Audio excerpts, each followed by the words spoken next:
But just looking at this from even your own reports, you basically say the global AI market is expected to grow at an annual rate of 37% between this year and 2030, which is phenomenal. But it means that you need investment. You need to be able to invest in these new data centres, which are going to gobble up enormous amounts of energy, going to require enormous amounts of cooling to be able to do their job.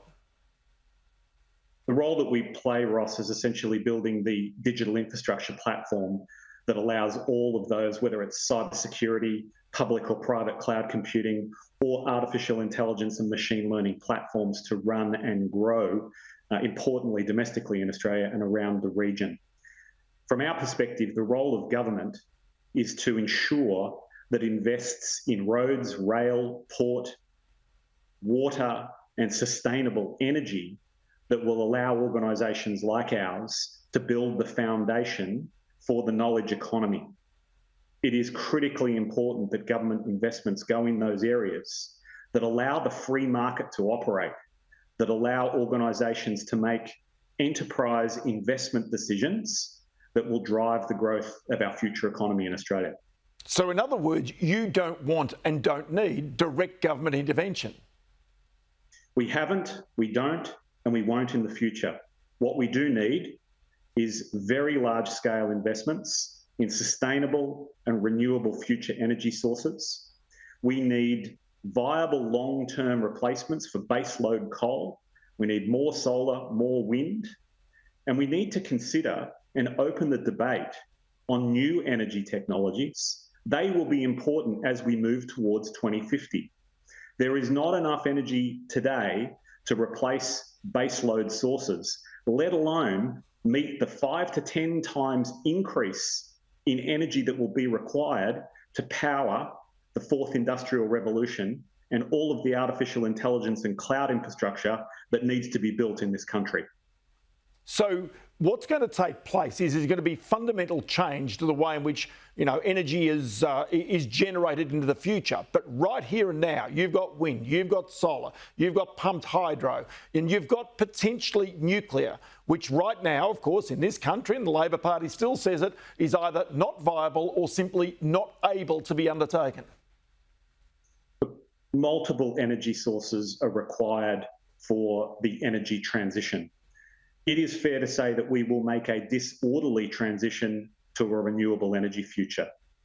But Ross, the sun doesn't always shine, the wind is not always blowing. The scale and size of battery infrastructure required to create the baseload energy that's needed does not exist today. It is important for us to consider alternative energy sources in the future that will get us not only to the level of generation that we need to provide the services that run our economy, but will allow us to grow new industries in the fourth industrial revolution. It's something that we have to be open-minded about. I think the role of government is critically important here to take both sides of the argument and understand the longer-term investment decisions that we make towards 2050 to find sustainable long-term, large-scale energy infrastructure. Just to give you one very quick example, 10 years ago when we built data centres, they were about 10 megawatts in size.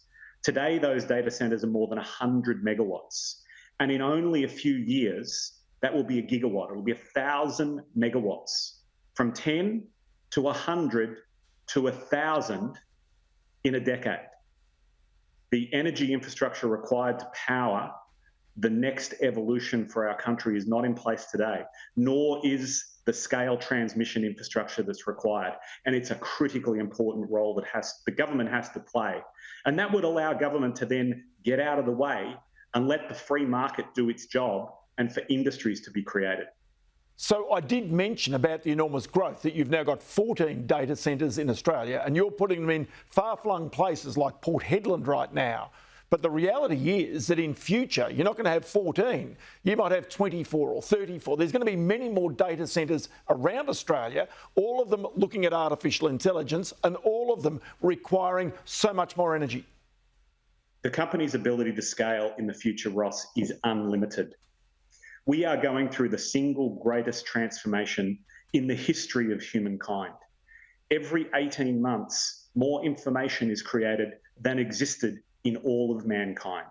It needs to be stored, shared, analysed. The potential for future in the context of the knowledge economy is extraordinary. Australia is very, very well placed if we can make great use of the resources that we have and spend our money in the areas that it will have the most significant influence. But we need to make those decisions for a transition to build a sustainable global leadership position in the knowledge economy. We have to make those decisions today. Craig Scroggie, it is great to have you on the program and just to give us a glimpse of the future, because that's what it's about, and also for government, highly instructive as well. Many thanks for your time. Great to talk with you, Ross. Thank you.